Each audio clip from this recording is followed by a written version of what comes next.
Welcome to a new episode of Inside the Economist's Mind.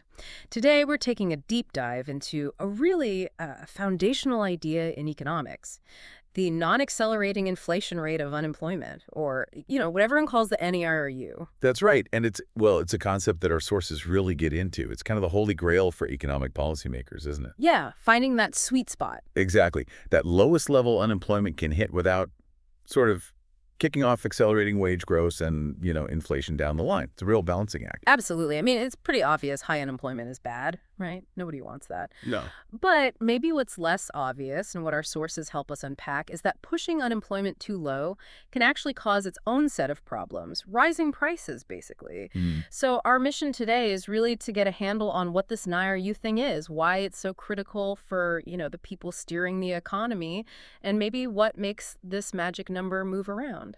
And it's fascinating, isn't it, that the NIRU isn't something you can just, measure directly. Right. It's not like GDP or the official unemployment rate. No, exactly. Yeah. You can't just look it up. As the material points out, economists have to use various indicators, different models, to sort of infer where this invisible line might be. It's a bit like economic detective work. Okay, so let's dig into that definition a bit more then. The sources say it's the lowest sustainable unemployment rate without rising inflation. What does sustainable really mean there? Well, sustainable here means the unemployment rate can basically stay at that level without causing a continuous upward spiral in wages and prices. Okay. This ties into the idea of spare capacity in the economy. Or our sources talk about this. It's that the total demand for stuff, for goods and services, is actually less than what the economy could produce if it were running full tilt. Right. So imagine there's lots of spare capacity, factories aren't maxed out, plenty of people looking for work. What happens when demand picks up and that capacity starts getting used up? Exactly. As that spare capacity shrinks, businesses might find it, harder to find the workers they need. Yeah, recruitment gets tougher. Right. So to get and keep people, they might have to start offering higher wages. And those higher labor costs, businesses might then pass them on by raising prices. Ah, okay. To protect their profits. Precisely. And that's where you get that first nudge of upward pressure on inflation. And of course, the opposite is true too. Lots of spare capacity usually means downward pressure on wages and prices. And this connects to that refresher box in our reading, which defines the unemployment rate, especially, people actively looking but can't find work. But it also stresses that full employment isn't zero unemployment. Yeah, that's a really key distinction. Super important. Even in a healthy economy, you're always going to have some unemployment. Why is that? Well, people move between jobs, right? Mm. Or maybe the skills people have don't quite match what employers are looking for right now. Frictional unemployment, structural unemployment. Okay. So full employment really means a situation where basically anyone who wants a job can find one reasonably quickly, not literally 0% unemployment. Got it. Now, the sources bring up the unemployment rate gap. Sounds simple, just the difference between the estimated NAIRU and the actual unemployment rate. Why is that gap so important? Because that gap is a really practical way to think about that spare capacity we just talked about. Okay. So a negative gap, meaning actual unemployment, is below the estimated NAIRU, suggests the economy might be, running a bit too hot. Overheating. Kind of. Limited spare capacity. And that points toward those rising wage and price pressures. Higher inflation is likely coming. And the flip side, a positive gap. Unemployment above NAIRU. That signals there's probably slack in the economy, spare capacity. So you'd expect inflation to be easing off, or at least not accelerating. Right. And if the gap is zero or close to it? Then the economy is likely operating near its full potential, full capacity more or less, without setting off that inflation. It's that equilibrium point everyone's trying to find. Yeah. Okay, so the NAIRU, this unemployment gap, they sound like crucial, vital signs for the economy. How do policymakers, like, say, the central bank, actually use this stuff when they make decisions? Well, our source material really hammers this home. The NIRU is a vital benchmark for them. It helps them judge how close the economy is to full employment and what might happen next with wages and prices. So it feeds into their forecasts. Absolutely. When they're thinking about monetary policy, deciding whether to change interest rates, they're constantly looking at these indicators. Okay, let's take an example. Say unemployment is clearly above the estimated NIRU, and inflation is maybe lower than their target. What would the central bank likely do?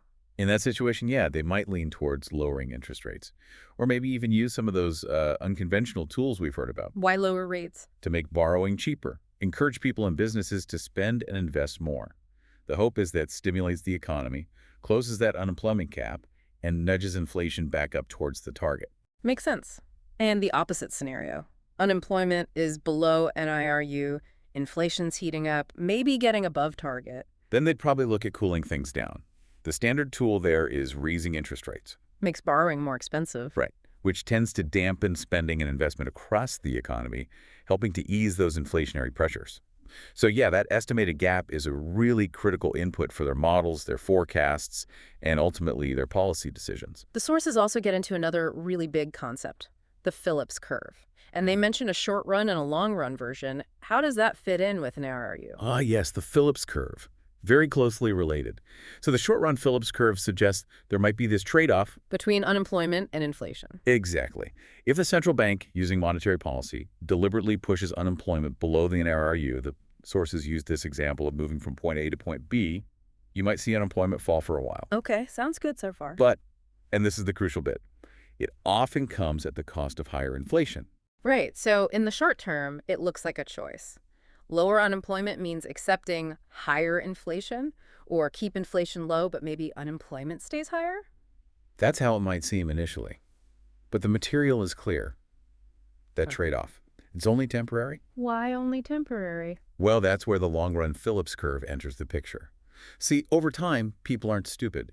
Their expectations about inflation adjust. Ah, expectations. Yeah. If unemployment stays below NAIRU and inflation keeps ticking up, workers are going to start demanding higher wages just to keep up with the rising cost of living. Makes sense. And businesses facing those higher wage bills might react by, well, hiring fewer people or even letting some go. Okay. And this whole process keeps going until unemployment eventually creeps back up, right back to the NAIRU. But now the catch is it's at a permanently higher rate of inflation. That's the move to point C in the source materials diagram. So the big lesson is monetary policy can maybe nudge unemployment around the NRRU in the short term, Yeah, manage fluctuations. but it can't hold unemployment below the NRRU forever without inflation just taking off, accelerating constantly. Exactly. It's like trying to hold a beach ball underwater. You can do it for a bit, but eventually it pops back up. The long-run Phillips curve is basically a vertical line at the NAIRU. Meaning no long-term trade-off. Precisely. In the long run, unemployment tends to settle back at the NAIRU regardless of the stable inflation rate, which tells you something important. What's that? If you actually want to lower the NAIRU itself, get that sustainable rate of unemployment down, monetary policy alone probably isn't the answer. You need other tools. Okay, that leads perfectly into the next big question. What does determine where the NAIRU actually sits?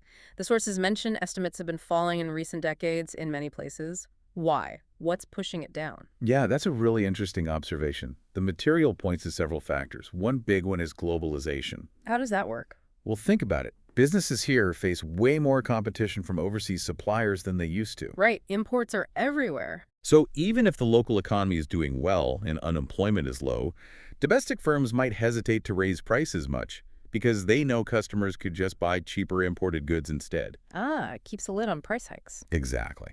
And that means maybe unemployment can fall a bit lower before you see significant inflation pressure building up. So globalization potentially pushes the NAIRU down. Okay, that makes sense. What else influences it? Another one is government training and skills programs. If the government helps people get the skills that employers actually need. It makes it easier for businesses to find suitable workers. Yes, it expands the pool of qualified candidates.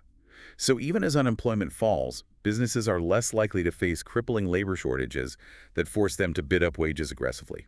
A better skilled workforce can generally support a lower unemployment rate without fueling inflation. So skills matter. The sources also mention the ease of finding work may be helped by technology. Absolutely. Think about the internet, job websites, LinkedIn. Yeah, much easier than scanning newspaper ads. Right. Technology has made matching job seekers with employers much faster and more efficient. People spend less time unemployed between jobs. That reduces that frictional unemployment and can lower the overall NAIRU. Interesting. Okay, what about employee bargaining power? How does that fit in? Well, if workers generally have less power to negotiate for higher wages, maybe union membership is lower, for instance, Okay. then it might take a lower level of unemployment, a tighter labor market, before employers feel enough pressure to significantly raise wages. Less bargaining power could mean a lower NIU. And underemployment, people working part-time but wanting full-time. Yeah, that can act like a hidden reserve of labor. Mm. If demand picks up, businesses might first just give more hours to their existing part-time staff. Instead of hiring new people right away. Exactly, which delays the point at which they need to offer higher wages to attract new hires.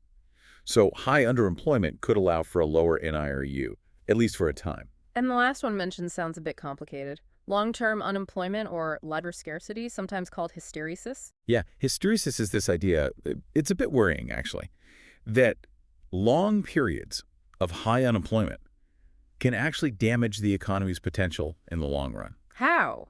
Well, if people are out of work for a very long time, their skills might get rusty, they might lose connections, become discouraged, basically become less employable. So the effective pool of workers shrinks. Right, which But- could actually raise the NRU over time. But the source also notes a counter-argument. Sometimes, if there's a real shortage of workers, employers might get desperate enough to hire people they previously overlooked. Maybe invest more in training them up. So scarcity could force firms to expand the labor pool? Potentially, yes. Yeah. Which could counterintuitively lower the NIRU in the long run. So it's a complex one, that hysteresis effect. Wow, okay, so a whole mix of things. Global trends, government policy, technology, labor market dynamics, all feeding into this one number. And finally, how do economists actually estimate it? You said it's not directly observable. No, absolutely not. It's inherently unobservable. So economists have to use various statistical techniques, complex models. Educated guesswork. Well, sophisticated, educated guesswork, let's say. They look at historical data on unemployment, wages, inflation, and try to figure out the underlying relationships to estimate where the NIRU might be. And do the estimates agree? Not always perfectly. Different models can give slightly different answers. Our source material mentions that Reserve Bank of Australia research, for instance, suggested Australia's NIRU was probably below 5% just before the pandemic hit. Based on a speech, Watching the Invisibles. That's the one. Assistant Governor Lucy Ellis. It really highlights that it's an evolving estimate, not some fixed known quantity. So it's the super important but kind of fuzzy target that policymakers are always trying to zero in on. Okay, let's try and pull this all together. What are the absolute key takeaways from our deep dive today? Right. I'd say first, the NRU is just this crucial benchmark. It helps us understand that complex dance between unemployment and inflation. It's the lowest unemployment you can sustain without inflation really taking off. Okay, benchmark 1. Second, it's hugely important for central banks. It guides their monetary policy as they try to juggle hitting full employment and keeping inflation low and stable. That unemployment gap is key. Got it. Policy guide. And third, maybe most importantly, remember the NRU isn't fixed, it moves. Globalization, skills policies, tech, how powerful workers are, all these things can shift it over time. And you said earlier, while central banks manage the fluctuations around NAIRU with interest rates, Yes. actually changing the long-run level of NAIRU, that needs broader government action. Exactly. Things like education, training, labor market reforms. Those are the tools that can potentially shift the NAIRU itself. It's not just a job for monetary policy. That's a really important distinction. So as you think about all this NAIRU, this natural rate of unemployment that's so influential yet so tricky to pin down, maybe consider what it means for you, for your own career path, for the economy you live in. How might all those forces we talked about, globalization, technology, the focus on skills, keep changing this number? And what could that mean for future economic policy and ultimately for your own job prospects and financial well-being down the track? Definitely some food for thought there.